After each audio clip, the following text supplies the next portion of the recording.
ଶୁଭଶ୍ରୀ ତୋରଟା କଣ ଏଟା କି ତେଲ ଧରୁଛୁ ତୁ? Vowel letter.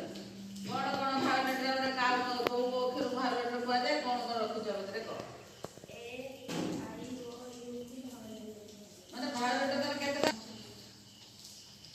ଅନନ୍ୟା ତୋର ଏଟା କି ତେଲ ଖୋଲିକି ଦେଖା।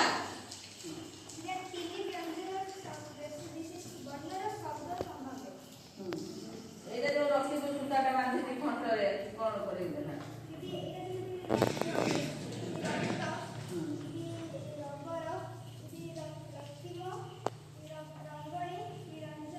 ଆମେ ରକୁ ନେଇକି ଯୁକ୍ତାକ୍ଷର ବିଶିଷ୍ଟ ଅଛି, କୋଉଠି ଖାଲି ଅକ୍ଷର ବିଶିଷ୍ଟ ଅଛି, ସେ ର ସେଠି ସଂଯୁକ୍ତ କଲାରୁ ଗୋଟେ ଗୋଟେ ଶବ୍ଦ ହେଇପାରୁଛି। ସେମିତି ଏଠି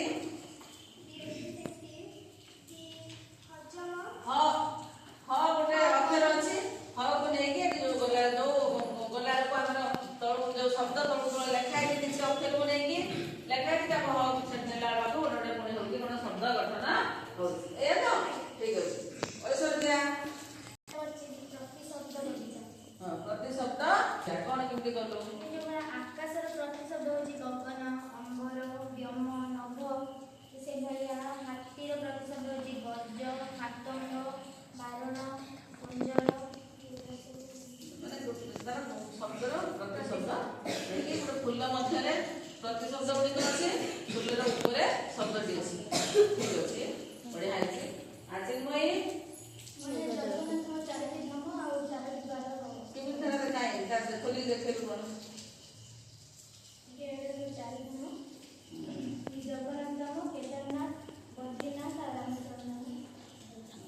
ଆଉ ଆରେଟା କଣ ଦେଖିଆ?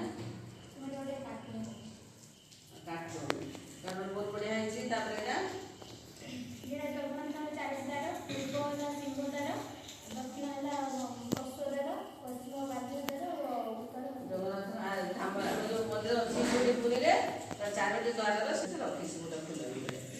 ଭକ୍ତ ବିପରୀତ ଶବ୍ଦ ଗୋଟେ ସେ ଗୋଟେ କରିছে କଣ ବିପରୀତ ଶବ୍ଦର ଟେଲ ହେଲା। ଏଟା କଣ ଲେଖିଛୁ? କଣ ବିପରୀତ? ସକାଳ ସନ୍ଧ୍ୟା, ପାପ ପୁଣ୍ୟ, ଅଶୁଭ ଶୁଭ।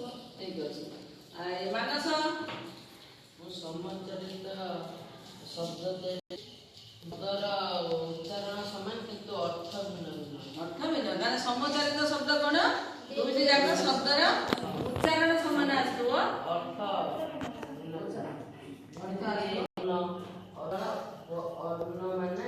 ଅନ୍ନ ହେଲା ଖାଦ୍ୟ। ସେଇଭଳିଆ ଭିତ୍ତି ମାନେ ମୂଳ ବା ଭିତ୍ତି ମାନେ ଭୟ। ଘର କଣ ହେଲା? ଘର ହର୍ଷେଇକାର ଭିତ୍ତି ତା ଅର୍ଥ କଣ ହେଲା? ଘର ହର୍ଷେଇକାର ନୁହେଁ କି? ଘର ହର୍ଷେଇକାର ଭିତ୍ତି ମୂଳ ବା ଘର ଦୀର୍ଘ ଘର ଦୀର୍ଘ କାର